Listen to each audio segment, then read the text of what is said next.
pharmacologie à partir d'aujourd'hui à Rabat. Le professeur Yahya Charrah, président de la Société marocaine de pharmacologie, est en direct avec nous. Professeur Yahya Charrah, bonjour. Bonjour.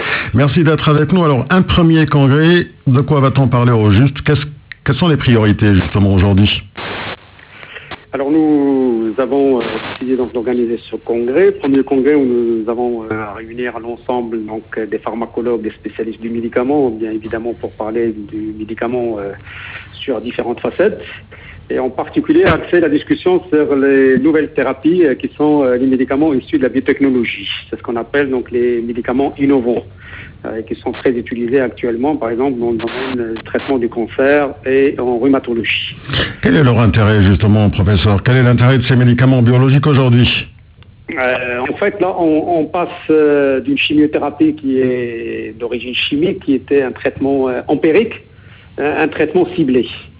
Donc là, on vise des récepteurs, et donc c'est ce qu'on appelle donc pratiquement la médecine personnalisée, en quelque sorte. Donc il n'est pas question de traiter tous les cancers par les mêmes médicaments. Donc pour chaque cancer, il y a un médicament spécifique. Voilà, exactement, en fonction donc des données histologiques et biologiques de la maladie. Alors l'importance justement de ces médicaments biotechnologiques, c'est leur qualité qui pose problème aujourd'hui.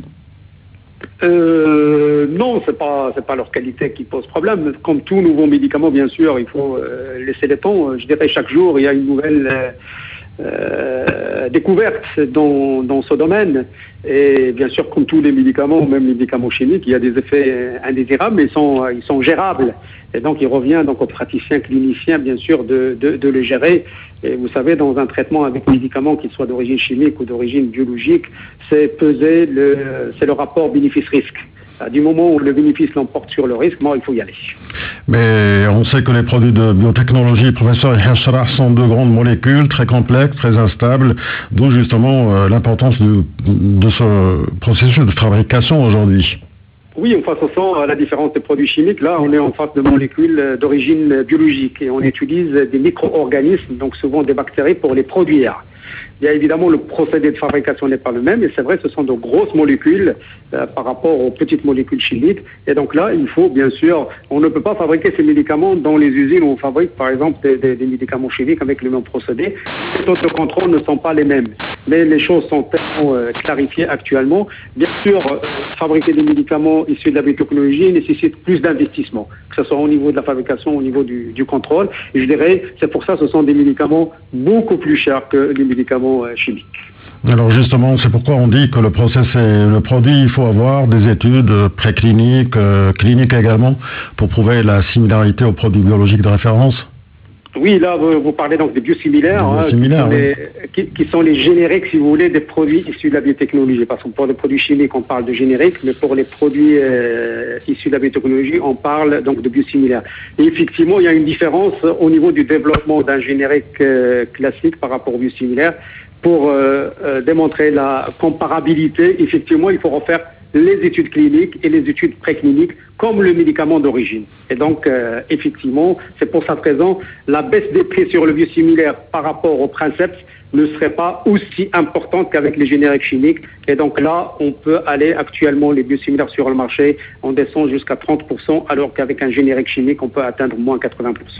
Alors justement, ce congrès de pharmacologie, le premier se tient alors qu'on parle, la presse en parle aujourd'hui d'un décret sur la bioéquivalence des génériques pour très bientôt au Maroc. Qu'est-ce que cela va apporter justement pour les industriels, mais également pour les patients? Oui, enfin la bioéquivalence, là on est dans le cadre, donc on revient aux médicaments chimiques parce qu'il n'est pas applicable pour les biosimilaires. Enfin, c'est un critère de qualité, bien sûr, ce sont des études qui vont démontrer qu'au niveau de l'absorption au niveau intestinal, les mêmes quantités vont passer. Mais à elle seule, il n'est pas suffisante. Bien sûr, il faudrait de l'autre côté faire attention à la qualité de la matière première. Est-ce qu'il contient des impuretés ou pas? Et est-ce qu'on est avec la bonne matière première ou pas? Parce que parler uniquement de la bioéquivalence toute seule ne garantit pas la qualité totale. C'est un élément qu'il faudrait additionner à d'autres, à la qualité de la matière première, à la qualité du produit fini. Avec l'ensemble, bien sûr, on peut garantir la qualité d'un générique. Ce projet, le décret, justement, professeur, c'est consacrer cette obligation légale pour démontrer justement que la biovalence d'un médicament avec son générique et son médicament de référence est sérieuse, que le process a été bien mené. Oui, enfin, ce projet, bien sûr, il est là. Il se base un petit peu sur les recommandations de l'OMS, bien sûr. Il y a des dérogations, il y a des cas pour certains médicaments où on n'exige pas la bioéquivalence. C'est le cas de tout médicament liquide, par exemple, parce que là, la dissolution, il est faite, je dirais, dans le verre ou dans le flacon. Et donc, bien sûr, la bioéquivalence s'impose essentiellement pour les formes solides des médicaments. Parlons justement du métier de pharmacien aujourd'hui. Est-ce que la notion de... Aujourd'hui, est-ce que les pharmaciens s'en tirent parce qu'on parle d'une réduction des prix qui affecte justement le revenu des pharmaciens? Est-ce que ça va être au centre des débats, cette problématique? Non, ici, dans ce congrès, non, on parle donc du côté données scientifiques sur les médicaments. Nous n'abordons pas le côté, bien sûr, revenu des pharmaciens, mais par contre, on va parler de la pharmacoéconomie. C'est-à-dire quel est le coût du traitement, parce qu'il ne suffit pas de parler du prix du médicament de la boîte, il faudrait un petit peu évaluer le coût d'un traitement tout au long de sa durée. Et donc là, on est dans la pharmacoéconomie. C'est de cette façon-là qu'on peut avoir un certain nombre de données qui serviront à la mise en place d'une politique pharmaceutique et sanitaire d'un pays. Est-ce que votre société s'intéresse également à la promotion de la médecine traditionnelle aujourd'hui? On s'intéresse aux médicaments d'origine végétale. Quand on dit médicaments, c'est-à-dire les médicaments d'origine végétale qui ont une AMM, c'est-à-dire qui ont subi des essais cliniques et pour lesquels on a démontré l'activité, mais pas la médecine traditionnelle. Donc bien sûr, lorsqu'on veut développer un médicament d'origine végétale, on se base sur le données de la médecine traditionnelle, mais après il faut rationaliser, il faut fixer les doses, effectuer les contrôles qui sont exigés donc par les différents textes et en faire un vrai médicament. Donc nous allons aborder le médicament végétal qui a une autorisation de mise sur le marché. On parle également beaucoup de ce caractère de substitution aujourd'hui. Quelle est la position de votre société justement concernant également ce problème qui fait débat aujourd'hui? La substitution, donc, pour la pratiquer le pharmacien, il faut qu'il y ait un texte de loi qui autorise le pharmacien pour pratiquer sa substitution. Du moment au Maroc, ce texte n'existe pas, et donc en pratique, donc le pharmacien n'a pas le droit d'exercer cette substitution.